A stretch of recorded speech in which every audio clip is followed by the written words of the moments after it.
नमस्कार दोस्तों, चलिए इस पर पाकिस्तानी मीडिया का रिएक्शन देखती हैं।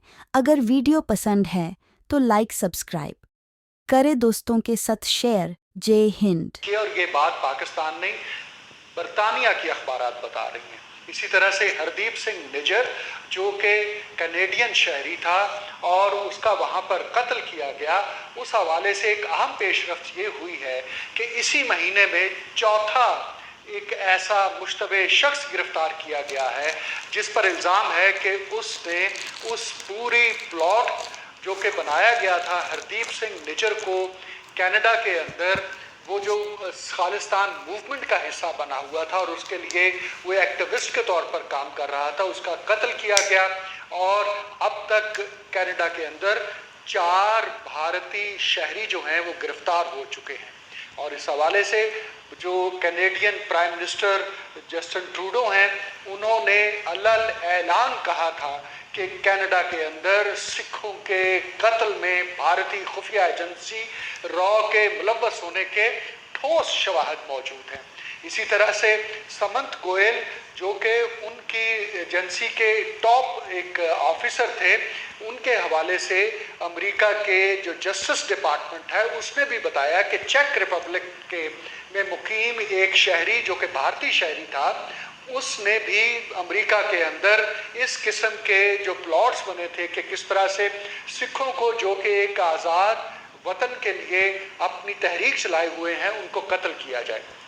यहाँ पाकिस्तान में भी हमारी वजारत ख़ारजा ने इस हवाले से एक भरपूर डोजियर पेश किया कि किस तरह से मुजफ्फराबाद के अंदर एक पाकिस्तानी को कत्ल किया गया और फिर इस तरह से एक और शहर में ऐसा ही वाक़या हुआ। और कुल मिलाकर कुल 20 के करीब टारगेट किलिंग्स भारतीय खुफिया एजेंसी रॉ ने पाकिस्तान के अंदर की हैं। इससे दुनिया भर में एक बहस शुरू हो गई है कि क्या दूसरे मुल्कों के अंदर टारगेट किलिंग के ज़रिए अपने मुल्क के जिनको वो दहशतगर्द या वो अपने मुल्क के ख़िलाफ़ जिनको डिक्लेयर कर देता है, उनकी टारगेट किलिंग में भारत की जो मुलव्वस होना है, क्या वो उसकी खारजा पॉलिसी का हिस्सा है? तो बिलाशुबा जो अब तक के वाक़यात हो रहे हैं, जिस तरह से जस्टिन ट्रूडो ने जो कि वहाँ पर कनाडा के प्राइम मिनिस्टर हैं और फिर अमरीकी अप्लाई कर दिए हैं क्योंकि वहाँ पर बड़ी शदीद झड़पें चल रही हैं। एक राउंड इसराइल ने गाजा में शुमाली इलाकों में ऑपरेशन का तकरीबन 4 से 5 महीने कबल किया था और एक फिर राउंड शुरू कर दिया गया है। यानी दोबारा से इसराइली फौजें उन्हीं इलाकों में आई हैं जो पहले इसराइली फौज की बमबारी की जद में आए थे, जिनको खंडर बना दिया गया था। नाज़रीन किराम, जो यहूदी फौजी गजा में दोबारा आ रहे हैं वो मुजाहिदीन के हाथों मुर्दार हो रहे हैं। मैं आपके सामने शुमाली इलाकों में मुजाहिदीन की जो बड़ी कार्रवाई हैं वो नशर करूंगा। मेरे सामने सबसे बड़ी खबर है इसराइल कुद्स के मुजाहिदीन की जानिब से नशर हुई है। इसराइल कुद्स के मुजाहिदीन ने गजा के शुमाली इलाके में इसराइल का स्काई लार्क नामी जो ड्रोन था उसे मार। तो India comes into your home and kills you, ये कहना है पाकिस्तान के permanent representative to UN Munir Akram साहब का। मुनीर अकरम जो कि पाकिस्तान के परमानेंट मंदूब हैं यूनाइटेड नेशंस में, उन्होंने वहां पर एक स्पीच की है जिसमें उन्होंने ये कहा है कि नया भारत बहुत खतरनाक है। नया भारत इतना खतरनाक है कि ये आपके घर में दाखिल होकर आपको मारता है।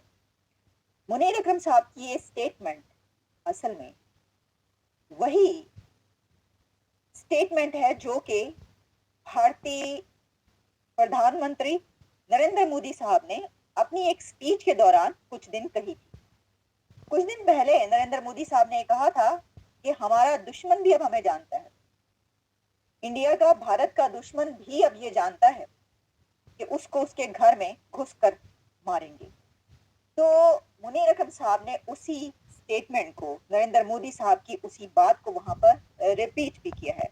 वॉशिंगटन पोस्ट इसको जिस तरीके से कोट कर रहा है उसमें उन्होंने बाकायदा ये बात लिखी और कहा है कि मुनीर अकरम ने ये कहा कि नरेंद्र मोदी साहब ने अपनी स्पीच में कुछ दिन पहले ये कहा है कि अब हमारा दुश्मन भी हमें जानता है, नए इंडिया को जानता है कि घर में घुस कर मारते हैं। अब सिर्फ यही नहीं हुआ बल्कि इसके बाद डॉक्टर जयशंकर की तरफ से इसका रिप्लाई भी दिया गया। डॉक्टर जयशंकर ने इसका जवाब दिया है। वो क्या जवाब है आपको बताते हैं, लेकिन जरा पहले तफसील से देखते हैं کہ یہ اسٹیٹمنٹ کیا ہے اور منیر اکرم نے یہ والی بات کیوں کی. تو میں آپ کو جو نریندر مودی صاحب نے جو بات کی تھی وہ بتاتی ہوں. پہلے میں وہ سنوائی دیتی ہوں, اس کے بعد منیر اکرم صاحب نے جو بات کی ہے وہ آپ کو سنوائی دیتی ہوں, تاکہ ہم جان سکیں کہ یہ دونوں طرف سے کیا اسٹیٹمنٹس آئی ہیں. پہلے کی تو خیر ہم انڈیا کی طرف سے جو بات ہوئی وہ تو ہم آپ کو پہلے بھی بتا چکے ہیں, لیکن کیا واقعی نیا انڈیا بھارت انویسٹمنٹس تو کر رہی ہے, لیکن امپورٹنٹ چیز یہ ہے کہ بھارت کے اندر آرٹیفیشیل جو انٹیلیجنس ہے اس کا استعمال کیا جا رہا ہے الیکشن کے حوالے سے. ایک طرف تو ہم نے یہ بھی دیکھا کہ فیک ویڈیوز بھی بنتی ہیں آرٹیفیشیل انٹیلیجنس کے ذریعے. سوشل میڈیا انفلوئنسر جو ہیں وہ بھی بہت ساری اس طرح کی کمپینز کر رہے ہیں, ینگ لوگوں کو اٹریکٹ کر رہے ہیں. obviously یہ ایک ڈیجیٹل ایج ہے, اور ڈیجیٹل ایج کے اندر تمام جو اسٹیک ہولڈرز ہیں وہ تمام قسم کے ٹولز کا استعمال جو ہے وہ کرتے ہیں. اور ایسا ملک جس کی آبادی 1.4 بلین ہو, ووٹر 970 ملین ہوں, لیڈرشپ ہر جگہ نہیں پہنچ سکتی. ٹھیک ہے, سوشل میڈیا ہی پیغام لے کے جاتا ہے. پہلے اخباریں لے کے جاتی تھی, لیکن ابھی پتہ چلا ہے کہ انڈیا جو ہے فرسٹ ٹائم انڈیا کے اندر اے آئی جو ہے وہ پیغام بھیج رہی ہے ایک بڑے سکیل کے اوپر.